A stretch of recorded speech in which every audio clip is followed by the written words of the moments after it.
അപ്പോൾ ദക്ഷിണ എന്ന് പറഞ്ഞാൽ ഒരു പ്രോമിസാണ് കേട്ടോ. പണ്ട് കാലം മുതൽ ഗുരുക്കന്മാരെ നമ്മൾ അംഗീകരിക്കുക അല്ലെങ്കിൽ ഗുരുക്കന്മാരെ നമ്മൾ തെരഞ്ഞു പിടിക്കുക ചെയ്യുന്നത്. അപ്പം നമ്മൾ അങ്ങനെ തെരഞ്ഞു പിടിക്കുമ്പം നമ്മൾ അവർക്ക് ഒരു വാക്ക് കൊടുക്കുക ചെയ്യുക. ഞാൻ ഇനി മുതൽ അങ്ങ് പറയുന്ന എല്ലാ കാര്യങ്ങളും അനുസരിച്ച് അങ്ങയുടെ ശിക്ഷണത്തിൽ വിദ്യ പഠിക്കാനായിട്ട് തയ്യാറാണ് എന്നുള്ളൊരു വലിയ പ്രോമിസാണിത്.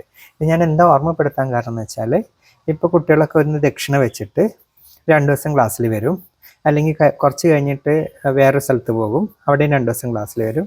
അതല്ല നമ്മുടെ സിസ്റ്റം. നമ്മൾ പൂർണ്ണ മനസ്സോടെ കൂടി ആയിരിക്കണം ദക്ഷിണ വെക്കേണ്ടത്. പൂർണ്ണ മനസ്സോടെന്ന് പറഞ്ഞാൽ നമ്മുടെ സ്വയമേ നമ്മുടെ ശരീരം, നമ്മളെ മനസ്സ് എല്ലാം ഇതിന് വേണ്ടി തയ്യാറെടുത്തു എന്ന രീതിയിൽ വേണം നമ്മളിതിന് വെക്കാൻ. ശരിക്കും ഒരു ഈശ്വരൻ്റെ സാന്നിധ്യമാണ് ഈ ദക്ഷിണ വെക്കുമ്പോൾ നമുക്കുള്ളത്. നിങ്ങളെ വെറ്റിലയിൽ അടക്കുകയും എന്തെങ്കിലും ഒരു ദ്രവ്യം വെച്ചിട്ട് ദക്ഷിണ വെക്കുന്നത്.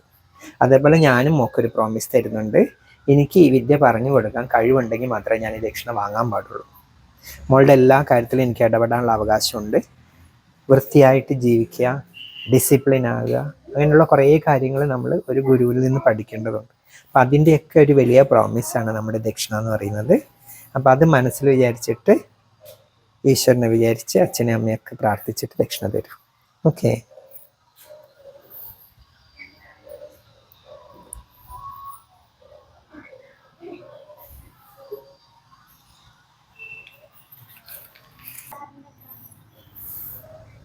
ഓക്കെ, എഴുന്നേറ്റുള്ളത്.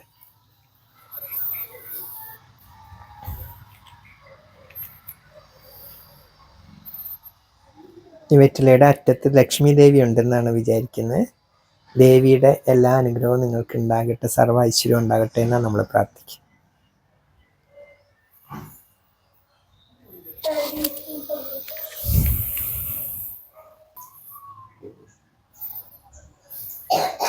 ഇവിടെ എന്തോ ഒന്ന് തട്ടിക്കളയട്ടെ. എവിടെ വീട്? നല്ല ദൂരം ഉണ്ടല്ലോ.